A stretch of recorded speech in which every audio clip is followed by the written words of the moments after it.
Fala aí galera, quem fala é o Godsend. E eu gostaria de fazer um vídeo sobre um versus do Saitama versus o Yantia, né? Eu botei o original do Kuririn, né, no meu vídeo original do Saitama versus Kuririn, mas eu vou colocar agora Saitama versus Yantia, só para dar uma variada. E eu vou argumentar o porquê que o Yantia ganha nesse vídeo. Tá, de todas as formas vamos falar do poder de cada um, mas começando já do poder do Saitama. Beleza. Um dos primeiros argumentos que você vai ouvir muito online, né, em todo canto na verdade você vai ouvir esse tipo de argumento, é que o Saitama ele é um personagem infinito. Ele até tem citações de ter poder ilimitado, alguma coisa no sentido, né? O problema já imediato com a ideia de que o Saitama tem poder infinito, primeiro, ele nunca demonstrou isso. Ah, mas não tem como demonstrar. Tem. Na ficção tem como demonstrar que você tem poder infinito. Por exemplo, você destruir, ser capaz de destruir um universo infinito é um feito de poder infinito. Então, você pode demonstrar na ficção que você tem poder infinito. Você levantar igual o Superman, né? Levantou a página infinita de um livro infinito, enfim, né? Tem formas de você demonstrar poder, força, velocidade infinita na ficção. Uma das principais formas é você destruir o universo. Eu acho que é o mais simples. E o verso One Punch Man nunca fez isso. Ninguém no verso One Punch Man. Não tem nenhum feito de velocidade infinita, ou de levantamento de peso infinito, ou de ser capaz de destruir um universo. Seja toda a matéria de um universo infinito, seja o espaço-tempo de um universo, que seria 4D. Mas é claro, um espaço-tempo de universo de tamanho grande, não pequeno, né? Óbvio. Então assim, não tem nada do tipo em One Punch Man. Não existe feitos. Então, automaticamente a citação do Saitama pode ser considerada uma hipérbole. Sem contar, né, que assim, esse tipo de citação você tem, né, o Piccolo da Mao falando que ele tem poder ilimitado, você tem o Burhan falando que ele era onipotente, tem o próprio Cell sendo citado pelo narrador como tendo poder de luta infinito, esse tipo de coisa, né? Isso também vale para o suposto guia que eu já ouvi falar aí na internet, onde o Saitama tem supostamente força infinita. Então assim, todas e qualquer citação que tenha do Saitama ter força infinita, ela deve ser descartada imediatamente, pois o universo do Saitama não tem personagem nenhum que destrói ou prova que tem uma força infinita. Seja o Saitama, seja qualquer outro personagem. Nós temos feitos impressionantes, a gente vai falar daqui a pouco. Mas não tem nada que chegue perto de um infinito, de universal, etc. Então essas citações elas são consideradas hipérboles automaticamente porque não tem ninguém no verso que tem esse poder. Diferente de Dragon Ball, onde a gente sabe que tem o Zeno, né, entre outros personagens. Tá, voltando ao Saitama, temos outras coisas, né, outros equívocos que se tem sobre ele. Por exemplo, um deles é de que o Saitama ele já é o personagem mais forte da ficção e que é ilimitado, que ninguém pode derrotar ele, que não sei o que, blá blá blá, blá blá blá blá, ele não tem como crescer mais. Essa era a tese dos fanboys de Saitama uns 2, 3 anos atrás. Só que aí a própria obra foi lá e refutou eles. Que o Saitama ele cresce o poder dele.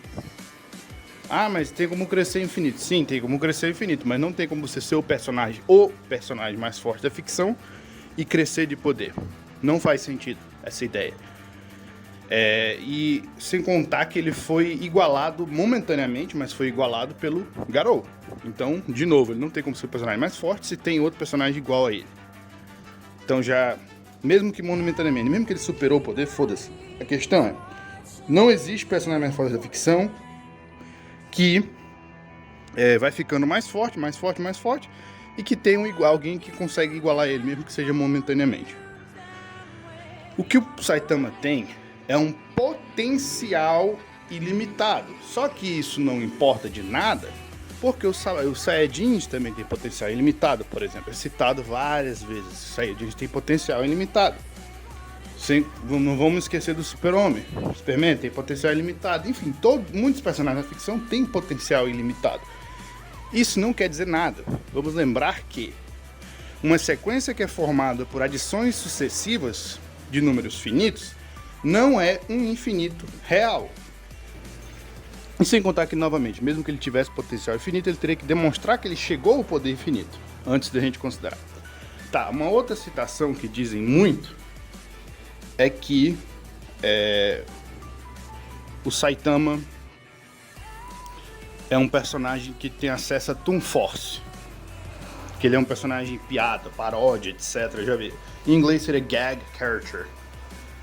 É uma das brincadeiras, uma das besteiras mais velhas que tem do Saitama. Um dos mitos mais antigos que tem dele. É um mito porque o Saitama, um personagem piada, paródia ou gag, no sentido, ele não é um personagem que ele é importante para o roteiro, necessariamente. Né? Assim, a não ser que o roteiro inteiro seja focado em te deixar te fazer rir. Seja um show de piadas. Como quadrinhos, como os cartoons, né, que a gente fala, né, os Pernalonga, Looney Tunes, isso daí, Bob Esponja, que são séries inteiramente feitas para fazer você rir. One Punch Man é assim? Não. Tem momentos engraçados? Tem, mas tem momentos sérios. É uma série séria. E tem hora que o personagem até chora, enfim, é séria. É um universo sério. Muitas vezes. Você tem momentos engraçados, mas são momentos. Dragon Ball também tem momentos engraçados. Mas, no geral, é uma série muito séria. Né? Bem séria. E, a propósito, vamos lembrar que a paródia, né? O termo paródia, eu acho que eu nem gosto, porque personagem paródia é meio um equívoco, né? Porque paródia significa apenas, praticamente quase como se fosse uma... não necessariamente tem que ser uma coisa, uma piada. Não necessariamente. Uma paródia, até onde eu sei, é uma coisa que é inspirada em outra coisa. Né? E aí meio que referencia aquilo ali. Tem a ver com intertextualidade, algo assim do sentido. Mas não necessariamente é uma coisa engraçada. Né? Você tem paródias que não são engraçadas. Então, assim, paródia não necessariamente quer dizer que é uma coisa totalmente engraçada só pra rir. E mesmo que seja uma coisa engraçada, não quer dizer-se que é um personagem de Toon Force. Você pode ter um personagem paródia que não é um personagem de Toon Force. Né? No próprio One Punch Man, você tem o Suiryu. Obviamente o Suiryu, ele é uma alusão ao Shiryu. Você tem outros personagens que parecem o Chapolin, que parece não sei mais quem, e por aí vai. Você tem personagens lá que são uma piada, vamos dizer assim, de certa forma, são uma paródia, né? Mas não quer dizer que eles são personagens de Toon Force. Personagens que tem Toon Force. Outra coisa, personagens que tem Toon Force não são invencíveis. A própria Arale já tem momentos, foi citado pelo Goku, que ela podia ser destruída pelo Bills. Né? Você tem outros personagens similares, né, nos quadrinhos, por exemplo, a Garota Esquilo, ela já levou pay, ela já se ferrou, ela já perdeu batalhas. Você não é invencível só porque você tem Toon Force. Você é nem necessariamente forte, porque Toon Force varia muito. Até o Goku criança, teoricamente, pode ser dito como tendo algum nível de Toon Force. Por exemplo, quando ele quebra o mangá. Né? Literalmente ele quebra o mangá. Então, assim, aquilo ali pode ser considerado Toon Force, mas em um grau pequeno. Não quer dizer que o Goku criança pode derrotar qualquer personagem da ficção. Acho que um dos maiores exemplos disso é a Gwenpool. Né? A Gwenpool, tem muita gente que diz que ela era acima da ficção, só que não. Ela é um personagem praticamente do nível de Deadpool, de Homem-Aranha, etc. Capitão América. Tanto é que ela toma muitos paus. Ela toma pau do Hulk, ela é humilhada pelo Doutor Destino, e vários outros personagens tomam ela como uma piada. Né? Não porque ela é engraçada, é um personagem tão forte, não. Mas porque ela não é forte. Não é porque ela tem uma percepção de que ela tá num quadrinho, de que ela pode sair das páginas, blá blá blá blá blá, que quer dizer-se que ela é mais forte automaticamente que as pessoas. O próprio Doom explica isso. Que não. Ela não é mais forte que ele. Né? O Hulk consegue empurrar ela pra fora do quadrinho. Se for por essa lógica, o Hulk também é um personagem de Tom Force e ele não é um personagem de Tom Force. Ele não é. Não, ele não é um personagem de Tom Force. Nada tipo. Então assim, você ser um personagem de Tom Force não te faz invencível e o Saitama ainda tem que provar que ele é um personagem de Tom Force. O máximo de exemplo que eu já vi o pessoal me dar é dele chutar o portal do Garou, mas não quer dizer nada isso. É que basicamente é o equivalente de tu pegar um buraco negro e tu na mão e jogar. Superman e outros personagens que não tem Tom Force já fizeram isso. Isso daí não prova Tom Force. Se ser um personagem que é engraçado não quer dizer que seja Tom Force. Dragon Ball tem momentos engraçados, né? Com Kid Buu na saga Buu e tal. É engraçado, mas não é necessariamente um personagem paródia. Personagem de Tom Force, que tem Tom Force. Tá. Então, com essas falsidades aí tiradas de lado, vamos agora para os argumentos mais sérios. Né? Um deles é o argumento de que o Saitama tem velocidade imensurável, ou infinita pelo menos, porque aparentemente ele volta no tempo. O problema com essa ideia é que, sim, o Saitama volta no tempo, mas ele não volta no tempo com os poderes dele próprio. Ele é assistido, né? O Deus dentro do universo Saitama, ele tá no corpo do Garou, e aí o Garou, em um momento de, vamos dizer assim, um momento ali de lucidez, né? Ele fala, você é o único que não se corrompe com poder, alguma coisa assim nesse sentido, né? E aí ele vai e passa o poder dele, que foi dado a ele por Deus do universo Saitama, e passa esse poder para o Saitama para ele poder voltar no tempo. E quando ele volta no tempo, né, que ele faz as partículas dele voltar no tempo, ele meio que se junta com o eu dele do passado e ele perde as memórias. Então, tipo, isso daí não é uma velocidade imensurável. Isso é um hacks que foi dado a ele pelo God, né, pelo Deus do universo, indiretamente, né, foi dado para ele, e só porque os personagens têm acesso ao fluxo do universo. O Garou tinha conexão com o fluxo do espaço-tempo do universo dele. Só que, primeiro, o que garante? Primeiro, o que garante que o universo Dragon Ball ia funcionar, né? Ou um universo neutro, porque ele ia precisar da ajuda do God, ia precisar se conectar com o fluxo do tempo, não conseguiria. Se a gente colocasse os dois em um universo separado que não tivesse nada a ver com nenhum nem outro, né?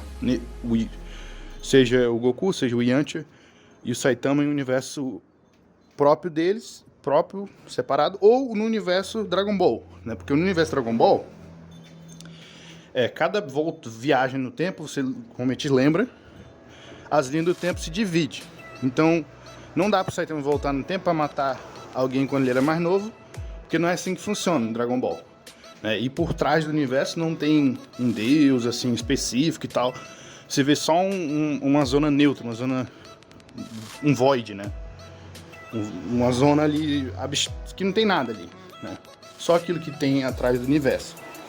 E nenhum dos personagens, fora o Whis, né, tem assim acesso, habilidade de voltar no tempo. Ou dariam isso pro Saitama, né? Então, assim, numa zona neutra, vamos supor assim, que a gente colocasse os dois em um universo que não tem a ver nem com o outro, o Saitama não ia poder acessar essa habilidade, em primeiro lugar. Em segundo lugar, não ia poder usar ofensivamente, porque quando ele voltasse no tempo, ele ia perder a memória dele. Não ia poder usar. Além de que, ele ia ter que saber para onde ele ia. Esse hacks, ele não mostrou ele poder voltar para o início do tempo. Há bilhões de anos, sei lá, milhares, centenas, dezenas, quantos anos fosse. ele só volta alguns instantes para trás. Então, assim, supor que ele poderia voltar em, sei lá, até o Yantia, quando ele era muito fraco, é uma suposição. Então, assim, esse Hacks provavelmente não pode ser usado ofensivamente. Pelo menos não da forma que algumas pessoas dizem, ele voltar para matar personagem bebê ou criança, alguma coisa assim. Se a gente colocasse ele numa zona neutra, ele não ia ter acesso a esse Hacks e por aí vai. Então, assim, esse Hacks não se sustenta. É isso aí. Nenhum personagem de Saitama demonstrou poder destruir o universo, ou qualquer coisa parecida. Nenhum demonstrou ter força infinita, ou velocidade infinita, ou velocidade imensurável, ou qualquer coisa do tipo. Então, resumindo a questão, não. Esses argumentos não funcionam. Agora a gente vai para o cerne da questão, que é analisar os poderes do Saitama e os feitos. Aí sim, agora sim vamos analisar ele como analisaríamos qualquer personagem. Tá, os primeiros feitos interessantes do Saitama, já vou pular um pouco, né? É quando ele vai lutar contra o Boros, né? Os primeiros feitos dele. Que você tem o Boros lançando ele na Lua, até aí tudo bem. Quer dizer, de velocidade mesmo assim a gente tem um feito interessante antes dele enfrentar o Boros, que é quando ele enfrenta o... Eu até esqueci o nome do carinha, né? É o cara do buraco negro. Ele enfrenta o cara do buraco negro, ele desvia das pedras dele e tal, e aparentemente, de acordo com o Murata, essas pedras têm velocidade próxima da luz. Então aí começam os feitos interessantes do Saitama, já era próximo da luz. Aí, né, depois quando ele luta o Boros e tal, não sei o que, você não tem muitos feitos muito grandes, até que o Boros lança ele para o espaço, né, e o Saitama pula da Terra para a Lua. Isso é mais um feito relativístico, e ele também dá uma quebrada na Lua, ele quebra a Lua. Isso daí foi... inclusive aparece depois, né, a marca da Lua quebrada. Então, assim, dá pra... Se você for calcular isso, dá multicontinental. É interessante um cálculo. Eu ouvi um cara dizendo que dá planeta, mas você nem destruir o planeta e dá planeta... A Lua, né? Você nem destruir a Lua e dar a Lua é absurdo, né? Então, a real é que esse feito é multicontinental, já foi calculado já. É isso aí. É o maior feito até aquele momento. Aí tem a citação do Boros, que é controversa, que ele fala que no anime que ele vai mandar a Terra pro inferno. Ele fala no mangá que vai acabar com o Saitama e a superfície da Terra. E os guias falam que ele pode destruir a Terra ou a superfície da Terra. E o outro guia, que é o Compass, que é o guia do anime, fala que ele pode destruir a estrela na última forma, com o último ataque dele. Só que o problema desse guia é que ele é a única fonte que cita o Boros como sendo capaz de destruir a estrela, né? E é uma tradução que, se você for chegar ao kanji original, tá dizendo Roshi. O kanji Roshi, ele pode ser traduzido como corpo celeste ou planeta, ou lua, ou planeta, ou estrela. Então, assim, não sabemos o que é. Poderia ser qualquer um deles. Ah, mas no contexto já estava dizendo na primeira forma que o Saitama, primeiro, fala o poder latente do Boros era capaz de destruir o planeta. Não está dizendo do poder total, do poder base dele. Está dizendo do poder latente, né? Além de que, mesmo que fosse considerar isso, quem pode me garantir que a primeira fala não está dizendo ele podia destruir uma lua, e a segunda vez, porque ambas usam o kanji Roshi, né? O primeiro e o segundo citação usam Roshi.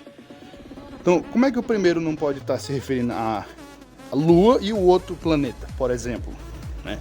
Então, assim, é muito suspeito. Aí você tem citações também na webcomic, de que ele cita que podia acabar explodindo a Terra. Você tem o Murata falando que provavelmente podia explodir a Terra também, entre outros comentários desse tipo. Então, assim, é razoável dizer que o Saitama tá ali entre multicontinental e planeta naquele momento ali com a luta do Boros. Lembrando que naquele momento Saitama não era infinitamente acima do Boros. O próprio guia que o pessoal cita tanto, o Compass, fala que ele se machucou com Boros. E também ele cita que era quase uma luta, o que implica que ele quase estava usando uma porcentagem relevante do seu poder contra o Boros. Então, assim, ele não falaria isso se ele estivesse usando um infinitésimo do poder dele, ou 1.000.000º do poder dele. Ele estava usando uma porcentagem significativa contra o Boros, né? E quer dizer então que o Saitama naquele momento era relativístico até a velocidade da luz e era capaz de destruir múltiplos continentes, uma lua ou um planeta. Se tu quiser upar ao máximo, estrela, né? Tá. Aí indo pra frente, aí que começa a aparecer os feitos interessantes também. Você tem mais um feito que é do Orochi, que ele vai do superfície da Terra, ele puxa energia até o centro da Terra, basicamente. Não temos um time frame para esse feito, mas ele é um feito relevante. Ele foi calculado em multicontinental, algo assim nesse sentido. Alguns já deram lua, outros deram planeta, mas é absurdo dar planeta para esse nível porque você não está nem destruindo efetivamente o planeta, só está atravessando ele. Então, assim, não está destruindo nenhuma parte do planeta. Então, assim, é bem suspeito você calcular isso como planeta. Isso não é planeta. Isso não é nível planeta. No máximo é nível lua. De todas as formas. Sendo planeta ou não, vamos seguir à frente. Aí, depois você tem a Tatsumaki, né? E eu esqueci até o nome da mulher, mas enfim, a Tatsumaki e a outra lá, elas estão, a Psychos, eu acho, né? Elas estão levantando uma parte da superfície terrestre, parte da crosta terrestre, aparentemente, pelo que eu me lembro. Ela levita aquilo ali, e é claro que o Saitama e os outros personagens, o Garou, etc., escalam acima disso, né? Então, não preciso nem dizer que esse feito aí é interessante. Continental, multicontinental, enfim, não sei exatamente o cálculo que dá, mas é um feito interessante. Aí tá. Você tem Saitama ultrapassando ali, né, e se igualando ali com o Flash, que é citado como sendo mais rápido que a luz. Começa daí, interessante. Mas interessante mesmo é só depois quando vai aparecer o Garou. Quando aparece o Garou luta contra o Platinum Sperm, esperma platino, esperma de platina, enfim, o Platinum Sperm. Eles lutam e tipo, em questão de, acho que é milésimo de segundo, alguma coisa assim, eles fazem um monte de luz assim no céu, assim, um monte mesmo assim. Isso daí já foi calculado em, tipo, eu vi um cálculo em 4 vezes a luz e outro cálculo em centenas de vezes a luz, que eu lembro muito bem de ter visto. Então esse feito é bem bacana mesmo, de velocidade. Aí mais adiante, você tem, né, o poder você tem outro feito do Saitama com o Boros, não, com o Garou cósmico, e eles basicamente atravessam várias vezes ali em um instante. Não tem time frame dessa vez, mas dá pra gente supor que é bem rápido, né? E várias vezes ele atravessa a lua de Júpiter, né? Uma das luas de Júpiter. E esse feito aí é calculado em centenas de vezes a luz, já vi até bilhões de vezes a luz. Então é um feito novamente muito interessante, né? Aí eles vão aumentando a força cada vez mais conforme a luta. Aí é claro que tem um feito mais, 2 feitos na verdade, 3 feitos. Faltou eu citar 4. Faltou eu citar do Garou criando um raio gama, uma explosão de raio gama, né? É interessante, eu já ouvi cálculo disso aí que é nível planeta, alguma coisa, não sei exatamente quanto é que é. Vamos supor que é nível estrela, só pela situação. Aí você também tem ele criando um buraco negro, que geralmente é nível planetas, que calcula isso daí. Você também tem o Saitama, né, espirrando e destruindo uma parte de Júpiter, metade de Júpiter, né? Eu não sei exatamente o cálculo disso, mas eu sei que é planeta da acima de nível planeta, né? Planeta base. É planeta grande, alguma coisa assim, né? Mas não chega a dar estrela, obviamente. Não chega a ser o nível para destruir Júpiter.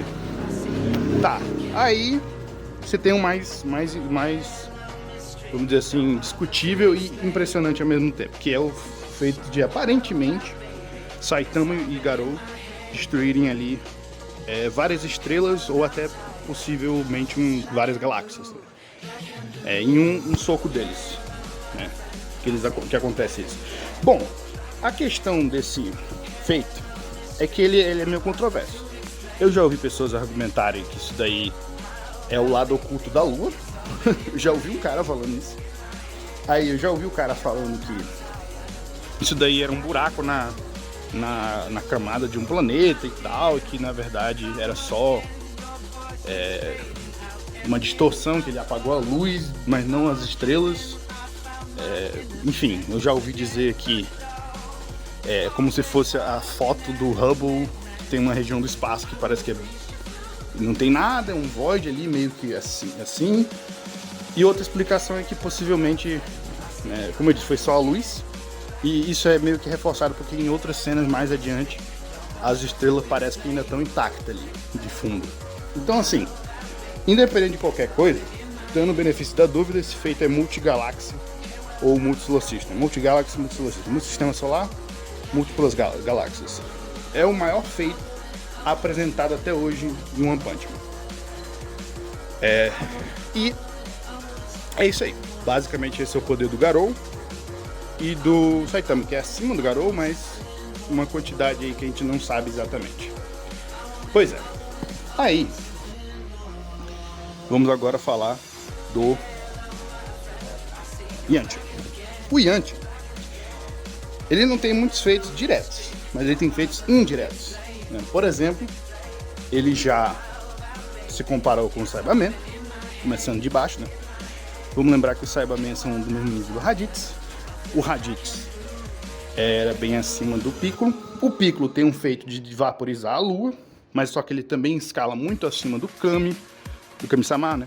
E do Mestre Kami, ambos que têm feitos de, por exemplo, o Kami reconstrói a Lua e o Mestre Kami, ele destrói a Lua também. Ambos os feitos, tanto o Mestre Kami quanto do Piccolo de destruir a Lua, podem ser calculados em nível planeta. E diferente dos outros cálculos que o pessoal fala pro feito do Saitama de quebrar a Lua ou do Orochi, esse feito ele faz sentido você dizer que ele é acima de nível Lua, porque o feito ele acontece em segundos, claramente. Não é só no time frame do anime, mas claramente acontece em segundos, porque é uma ameaça imediata dos Ozaru, destruir todo mundo, matar todo mundo, enfim. Destruir a Terra, de acordo com o Piccolo. Também vamos lembrar que você não vê a Lua, a Terra se movimentando, né? O Sol se pondo, o Sol nascendo em nenhuma das cenas, então claramente não passaram-se horas. Você também não faz sentido passar minutos, porque no caso principalmente do Mestre Kami, é tão rápido. Primeiro que o Mestre Kami nem ia poder usar aquele poder por tempo, por horas e horas, óbvio. Segundo que o feito acontece tão rápido que o pessoal da audiência nem percebe que a Lua sumiu, que a Lua foi vaporizada. Ninguém percebe, foi tão rápido. Então assim, claramente foi um feito muito rápido. Então assim, você tem contexto para calcular esse feito aí como nível planeta. Assim como, e também tem outra coisa, tem um Gallic Jr., que ele cria a Zona da Morte, né, que é citado como nem a luz podendo escapar, e se você for calcular isso aí como se fosse um buraco negro, dá nível planeta também. Você tem citação, né, do manga legendário, que implica que os personagens são nível planeta no clássico. Você tem um Piccolo da Yamao falando que podia destruir o mundo. O mundo pode ser sociedade, mas nesse caso faz sentido ser planeta, porque antes nós já tínhamos um feito que era nível Lua, pelo menos, no mínimo. Então faz sentido a citação do Piccolo da Yamao ser interpretada como planeta, né? Seguindo adiante na saga Saiyajin, obviamente que o Yantia não é do nível do Nappa nem do Vegeta, porém vale lembrar que mais adiante, quando ele fica mais forte, ele treina com o Kaiô, ele tem um feito de derrotar as forças especiais Ginyu. né? Pelo menos um dos membros dele, é o Rikumi. E o Rikumi, ele solou facilmente um Vegeta ainda mais forte. Pois é, aí o Vegeta, ele tem, claro, ele próprio tem feitos, assim como o pai dele, tem feitos de destruir planetas e luas e de um ataque só, de uma vez só, casualmente. São feitos calculados tranquilamente no reino de planeta grande até estrela. Você tem um guia que cita que a Genkidama usada contra o Vegeta era uma pequena supernova. Então, questão de poder, o Yantia escala isso mesmo na saga Freeza, né? E sem contar que depois, no anime e no mangá, o Android 19 ele se confunde pelo poder do Yantia, ele se confunde com o Goku. E eles observaram o poder do Goku até a saga Saiyajin, pelo menos. Eles também suporam que eles iam ter o maior treinamento rigoroso mais possível, mas não assim, até a saga Saiyajin eles treinaram. Então, inegavelmente o Yantia é desse nível aí, no mangá ou anime. Isso aí é inegável, irrefutável. Pois é, mas o maior feito mesmo do Yantia, indireto, é ele derrotar o Olibu. Né? O Olibu, ele enfrentou o Pai Kuhan, e o Pai Kuhan derrotou tanto o Freeza quanto o Cell perfeito. Mais que perfeito. Em um ataque apenas. E esse também, Pai Kuhan, também se compara com o Goku base. Após um treinamento dele. Então, isso daí é importante porque o Cell tremeu o universo na sua forma perfeita, né, que eu lembro. Acho que foi essa forma perfeita, ou foi... Enfim, ele tremeu o universo, é citado que ele tremeu o universo.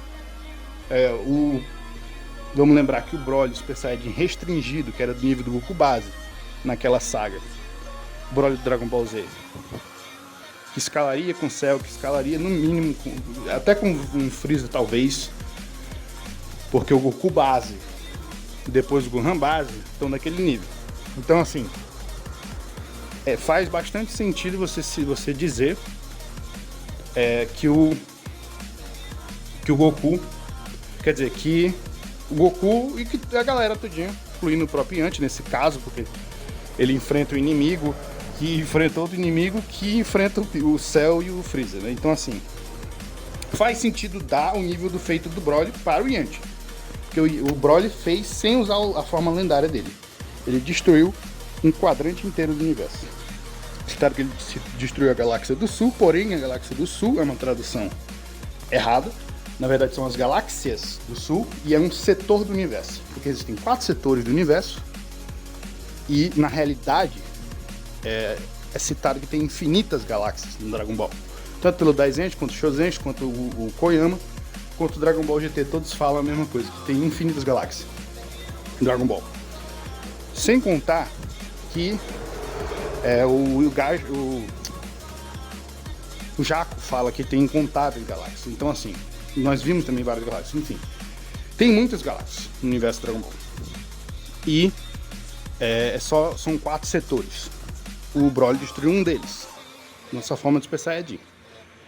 Né? E de acordo com o Kaiô, rapidamente poderia até destruir outro setor. Então assim, claramente, esse feito é multigalaxy. É nível multigalaxy. É um nível multigaláctico, porque ele destruiu várias galáxias, não foi só uma. Mesmo que ele levasse anos para fazer, seria multigalaxy, no mínimo. Né? E tendo em vista que o universo é infinito, pode ser considerado como sendo universal. Porque ele destruiu um setor do universo infinito. Dividir infinito por 4 dá infinito. Então assim, é um feito absurdo, que escalaria pro Yantia, da saga Buu. Sem contar isso também, como eu acabei de falar, o Cell treme o universo, mesmo que fosse básico, isso daí dava nível... já vi cálculo de nível galáxia para isso daí, nível solar system, multisolar system, enfim. E se o universo sendo infinito, é universal do mesmo jeito. Também é citado que o Freeza, que o Cell também pode destruir o universo. E eles não têm tempo de vida infinito, nenhum dos dois. Eles são mortais. O Cell no máximo teria o tempo de vida do Namekuseidins, e do Namekuseidin vive centenas de anos apenas, né? Então assim, é de boa você supor que o Cell faria isso em menos de 1000 anos. Tanto o Cell quanto o Freeza. E sem contar que o Freeza também aguenta Genkidama com o Ki do universo inteiro. É citado que o Cell tem o poder de luta infinito. E nesse caso faz sentido porque nós temos personagens em Dragon Ball, pelo menos no Dragon Ball Super, que tem esse poder. E o universo Dragon Ball Infinito, enfim. Dá pra você usar isso aí. E é isso aí, cara. Dá pra você argumentar, no mínimo, que o Yantia é multi-Solar System e multi-Galaxy. Sem contar que o Freeza sobrevive também à explosão de Namekusei, que ilumina a galáxia inteira, além de destruir parte dela. Então, assim, no mínimo ele é multi-Galaxy. Multi-Solar System, multi-Galaxy, até Universal e por aí vai. Aí, de velocidade, Dragon Ball Clássico já tem feitos acima da luz, como, por exemplo, o Goku desviar de laser, o desviar de Taiyoken. Eu já falei 1000 vezes isso aí no canal. O Goku no Dragon Ball Z desvia dos asteroides na direção da nave dele, a nave cruza o universo para ir até Namekusei, sendo que o universo é infinito, ou mesmo que não fosse, seria muito, muito, muito acima da luz. Enfim, o Mecha Cooler e o Goku base, eles são confirmados como tendo ultrapassado a velocidade de teletransporte atravessa o universo inteiro em um instante. Vai até para outras dimensões. Então, assim, esse feito aí também absurdo. O próprio Broly destruindo a galáxia, obviamente ele não usou nave nenhuma, óbvio isso. Ele não precisa usar nave. Ele mostrou que ele não precisa usar nave. Até quando ele era um bebê ele não precisava usar nave. Então, assim, e o próprio Koyama também concorda que os personagens são acima da velocidade da nave. Enfim, temos inúmeros feitos que podem escalar o Yantia pelo menos massivamente acima da luz até infinito. Então, o Goku também e o Pai Gohan voam do planeta do Daikaio, fica acima do paraíso até o fundo do inferno. Tanto a distância entre o paraíso e o inferno quanto o paraíso são citados no tamanho do universo. São mostrados no tamanho do universo, seria infinito, enfim. Inúmeras citações, feitos, etc. Então é isso aí, cara. Tendo isso em vista, o Yantia ganha. E acabou. Até, galera. Falou e até a próxima.